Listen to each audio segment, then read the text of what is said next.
For a long time, I used a word as a safety net, as an excuse. And that word is just. Now, before I tell you how I was using this word, it's important that I share with you that I have always known somewhere deep down I was meant to write for children. In particular, I am drawn to poetry. I love small rhyming books that carry great big messages. But as life would have it, I took many different paths. And it wasn't until I became a mother that I really began to focus on my writing. But as I started to write my ideas and thoughts on paper, the word just crept into my life. I'm just a stay-at-home mom who likes to write rhymes for her children and their friends. I didn't go to school for this, so this is just a fun hobby for me. And of course, I am just too tired and I am just too busy to write down all of the ideas and poems swirling in my head. And as my children grew, I grew with them, but the word just was still there. I'm just going to self-publish, and I am just going to be in local schools and local bookstores. And I wasn't downplaying the role of a stay-at-home mom.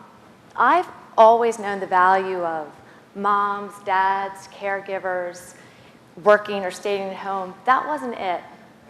I was afraid to commit to my passion, to my life's work.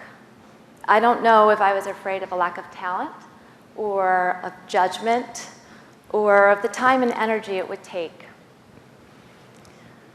I believe we are all meant to do something, and something special. And I also believe that many of us have some type of safety net or excuse. They can come in many forms. It can be words. It can be appearance, education, people in your life. Well, something happened to me that allowed me to cast away my safety net and never look back. It allowed me to add a new perspective to my life, to shift, to grow, to adjust.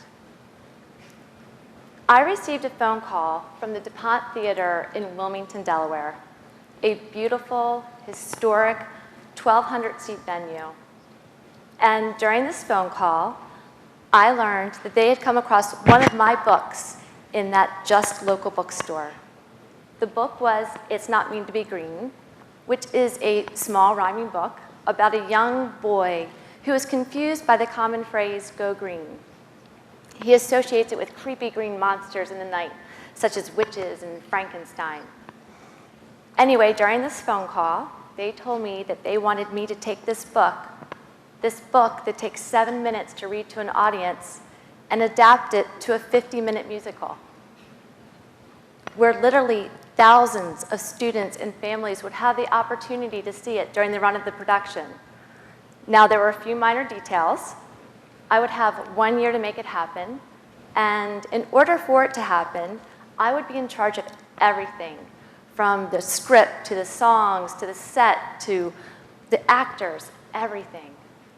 And in my head, I'm thinking, that's crazy, but sounds fun, but I have no idea. And out of my mouth came the words, I'm your girl, I'll do it. So, like any good woman, I celebrated all night long. And then the next morning, reality hit, and it hit hard. And I realized there was no more time for just. And I also realized I needed a team. I needed an us. I began to reach out and email and call everyone I could possibly think of who could help me make this happen. And it turns out when people like what they do, they're very willing to share their knowledge and their experience, which is beautiful.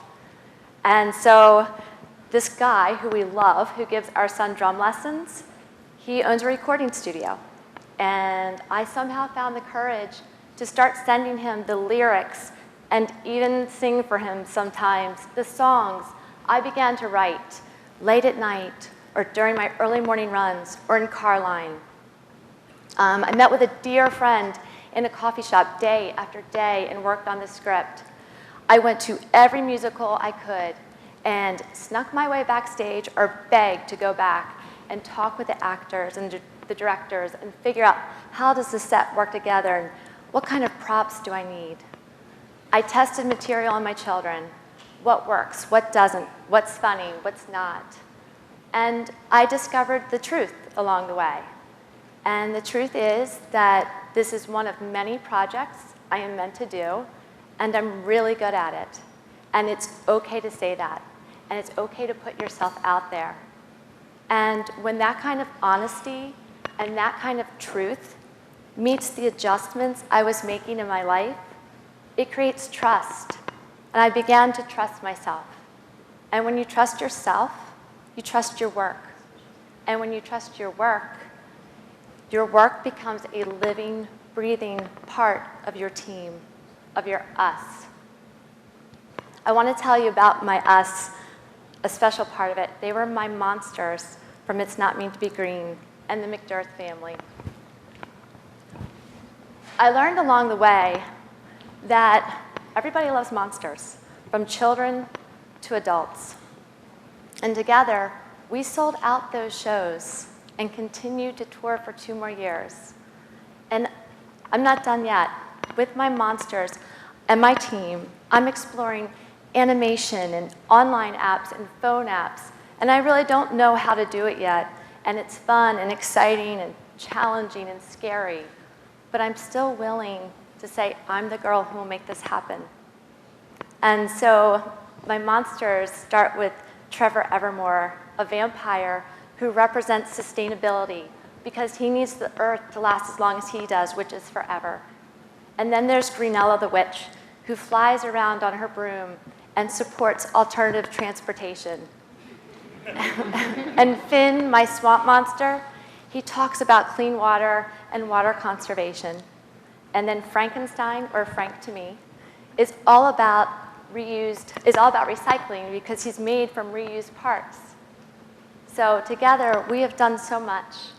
And then there's that McDirth family, the little boy who was confused. And perhaps there is no stronger part of any team than friends and family, because they will invest in you in ways you never thought possible. And they are blessings that should be counted every day. They are there for you when you're excited, and they are there for you when you're struggling. My husband found me one night, practically rocking in the corner, and I said, I am freaking out.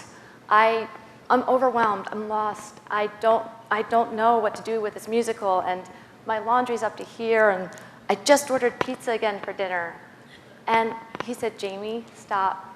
This is not the year we will remember eating pizza. This is the year we go to your musical. And even as he said those words, I knew he was going to be there for me because I had confidence in my team, in my us that I had created. And that kind of confidence helped me to learn when to lean on him or others, when to delegate, and when to lead. And that confidence led to another great adjustment in my life, which was working on first reactions. Because every day there is an obstacle, and there is a roadblock. And I didn't have the time, and I don't think any of us have the time to say, that's it, I quit, I give up. I had to get my book to that stage, and you need to get to that next step in your work.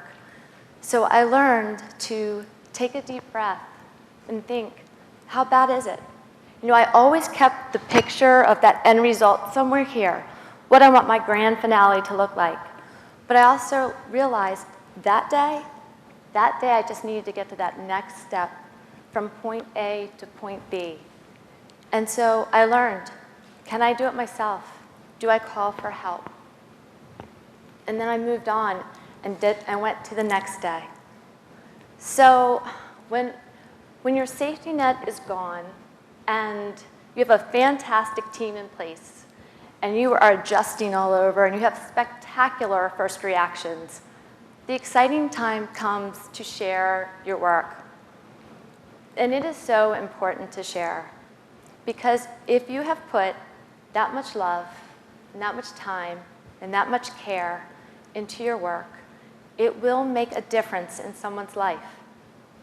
I have children coming up to me, singing my songs, and telling me that they turn the lights off when they leave a room, or they shut the water off when they're brushing their teeth. And that keeps me going. And with all of the amazing platforms and technology we have to share our work, there really are no excuses not to put it out there.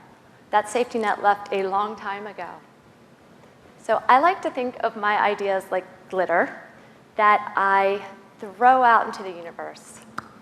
And sometimes they go and they land, and I don't see them again, but I know they're out there doing their thing, and they're sparkling, and I like that image. And then every once in a while, a piece of my glitter will catch and hang, and it's beautiful. And it makes someone think or smile. And I'm really hoping that I threw some glitter out at you today so you can think about your work, because it will come down to you. You know, I want you to think about it. What is it that's holding you back? What's stopping you from getting on track? And I'm not just talking you right here, but all of us, from the TEDx in Wilmington to the TEDx's in Japan, every woman, child, and man, because I believe in each of you, there is something you are meant to do. And I believe if you are honest with yourself, you know it's true. So what is it? Are you just too busy? Just too tired? Just too poor? Try again, because I've used those all before. Cast away your safety nets. There are opportunities all around. And when you take the first step and begin, they will be found. Start by gathering the right people to be by your side. People who will support and listen, and sometimes teach and guide. And when you hit those roadblocks that will inevitably fall upon your path, take a deep breath and do some simple math. How bad is it on a scale from 1 to 10?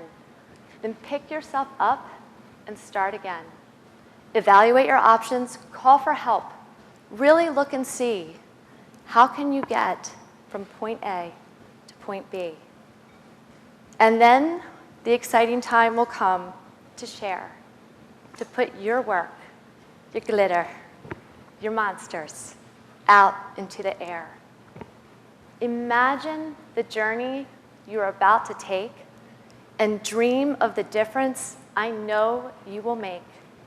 Help someone, make them think, put a smile on their face, and watch this world become a better place. So let me be your permission slip to sail off on your wishing trip. Go out and finish your brilliant business plan. Find a way to help people or save our land. Build houses, build bridges, raise money for a cause. Protect others by studying laws.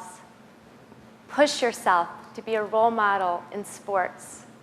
Show people how to act on and off fields and courts.